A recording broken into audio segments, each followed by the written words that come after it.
Salut tout le monde, j'espère que vous allez bien. Aujourd'hui je suis hyper content de vous retrouver enfin dans le studio avec les éclairages, les caméras, le micro afin de découvrir ensemble le HomePod d'Apple. Je vous en ai parlé récemment en vidéo et là il est sur la table. Allez, c'est parti. Juste avant d'entrer dans le vif du sujet, je voulais remercier LastPass qui sponsorise cette vidéo. LastPass est un gestionnaire de mots de passe qui vous permettra via une interface dédiée de pouvoir créer et customiser entièrement des mots de passe aléatoires qui seront directement enregistrés et verrouillés sur leur plateforme. Vous n'avez plus à vous soucier de vous souvenir de tous vos comptes, de tous vos mots de passe sur Amazon, Facebook, Twitter, YouTube. Il y en a beaucoup trop. J'en suis sûr que vous étiez exactement comme moi à utiliser le même mot de passe sur toutes les plateformes. Et bah c'est extrêmement mauvais. Voilà. Même si vous vous faites hacker sur un site, vous ne serez pas vulnérable sur les autres et du coup, vous n'aurez pas à changer un seul mot de passe. D'autant plus qu'ils sont, j'en suis sûr, absolument pas sécurisés, tout comme moi avec des hauts caractères, des chiffres, des lettres, etc. Après, vous allez pouvoir passer à la version premium pour 2$ par mois seulement pour avoir des facteurs d'authentification à 2 temps, ce qui est plutôt cool. Et puis peu importe si vous utilisez un ordinateur, une tablette, un iPhone, un téléphone sous Android, tout est relié via la même plateforme, via le même coffre-fort LastPass qui vous permettra de pouvoir récupérer facilement vos mots de passe et autres cartes bancaires et adresses par exemple. Si vous voulez essayer LastPass, je vous mettrai un lien directement dans la description. Et puis nous, allons tester cette petite bête d'Apple. Comme Apple sait si bien le faire, on a une superbe boîte avec un blister sur tout le tour, avec bien sûr le HomePod qui est disponible en 2 coloris, en blanc et en noir, en gris sidéral. Moi je suis parti sur la version gris sidéral, je trouve que la version blanche elle est très salissante, en tout cas elle a l'air visuellement. Pour l'ouvrir, et il tombe à nu, c'est magnifique, c'est magnifique. Comment un emballage a été pensé pour pouvoir ouvrir directement le carton? Attention.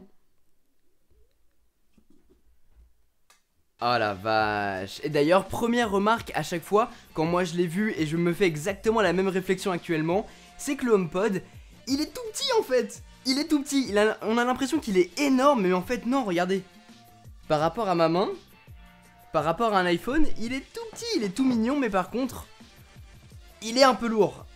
Il est vraiment un peu lourd, mais par contre, il est beau hein. Ça sent Décathlon quand vous essayez des nouvelles chaussures. Ça sent vraiment ça, c'est ouf. Donc on a directement le cordon directement fourni avec la boîte. Et en dessous on va retrouver... Est-ce qu'on a des pommes? Oui, on a une pomme d'Apple. D'ailleurs c'est les grandes des Mac. Voilà, pour ceux qui savent pas. On va retirer la petite étiquette, le petit film plastique, pour avoir accès du coup au HomePod. Et la prise est directement fournie dans ce petit emballage. On a juste à faire ça et c'est un câble tressé qui a l'air vraiment très solide. Genre vraiment, il est très solide. Le HomePod d'Apple, en plus d'être une enceinte Hi-Fi, c'est aussi un assistant vocal. On a directement Siri d'implanté à l'intérieur avec lequel on va pouvoir interagir. Donc en fait, c'est un assistant vocal connecté comme le Amazon Echo et comme le Google Home de Google avec le Google Assistant à l'intérieur. J'ai dit beaucoup de fois Google là. Ça y est, il est branché, il est opérationnel. On va donc saisir notre iPhone. Vous avez vu ou pas? C'est tellement ouf, j'adore ça. J'ai eu la même réaction quand j'ai eu les HomePod. C'est totalement fou. Les AirPods. Voilà, en un clic, on peut configurer son HomePod. Donc là je dis où est-ce que je suis. Bureau. Est-ce qu'on veut activer des requêtes personnelles avec les messages, les rappels, les notes? On va les activer. Il vérifie avec mon compte iCloud. J'accepte ou non les conditions générales. On va transférer du coup les réglages pour ce qui est de la musique. Et ça y est. Bonjour, je suis Siri. Bienvenue sur le HomePod. Vous ne pouvez pas me voir, mais nous sommes sur la même longueur d'onde. Pour attirer mon attention, dis Siri. Essayons, dis Siri, que peux-tu faire? Dis Siri. Que peux-tu faire? Je peux faire un tas de choses, comme allumer la lumière, vous informer allumer le sur feu aussi. l'actualité et vous dire le temps qu'il fait. Ok, par contre on va arrêter ça maintenant. Tais-toi! Sinon on va être démonétisé donc... En tout cas, c'est vraiment génial. Le son, rien que comme ça, il a l'air vraiment bon. Par contre, la voix elle fait vraiment très robotique par rapport à Alexa par exemple, où on a vraiment l'impression que...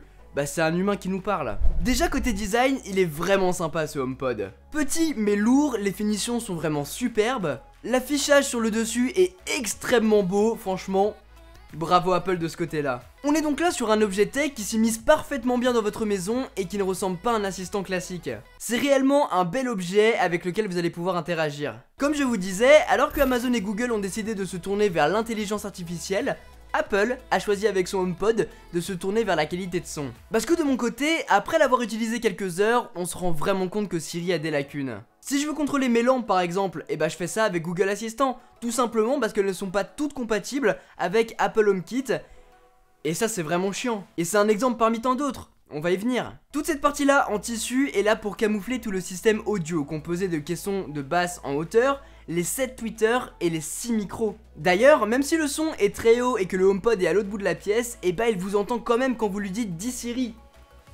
C'est impressionnant. En parlant de Siri, il est directement intégré dans la puce A8 du HomePod, la même puce intégrée dans l'iPhone 6. Et ça suffit amplement. C'est réactif, elle nous entend bien, par contre elle ne comprend pas toujours ce qu'on dit. Pour déclencher Siri, cela se fait via la voix en disant « Dis Siri » ou bien directement en appuyant sur la surface.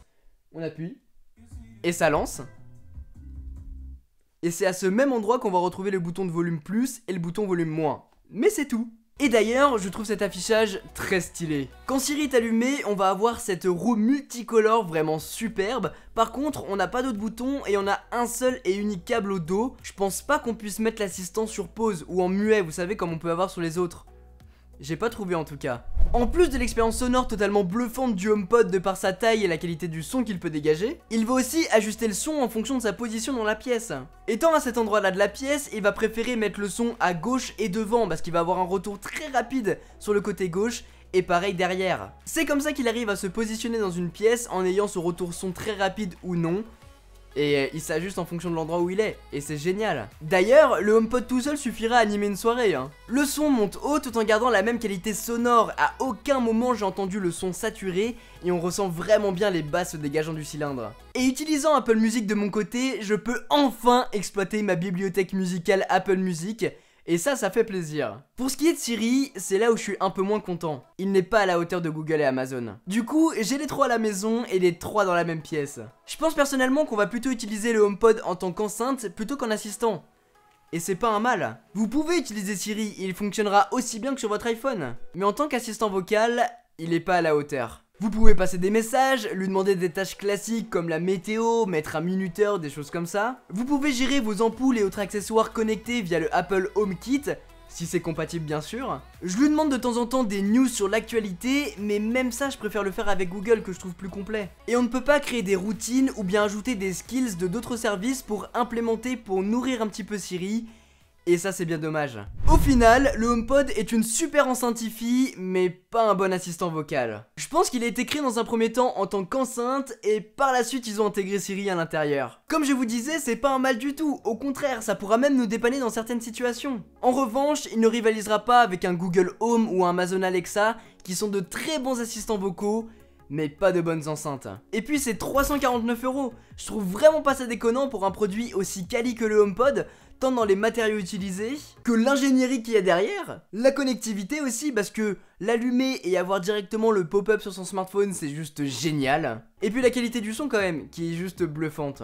Et puis si vous en avez 2 à la maison, vous allez pouvoir produire un son stéréo, et alors là, je vous dis pas, Apple TV 4K, plus télé 4K, plus 2 HomePod à la maison, vous allez vous mater la finale de la Coupe du Monde dans des conditions vraiment extra. En tout cas les amis, j'espère vraiment que cette vidéo vous a plu. Si c'est le cas, n'hésitez pas à mettre un gros pouce bleu et à vous abonner si ce n'est pas déjà fait. Sur ce, c'était Quentin, passez tous une très bonne journée. Tchou.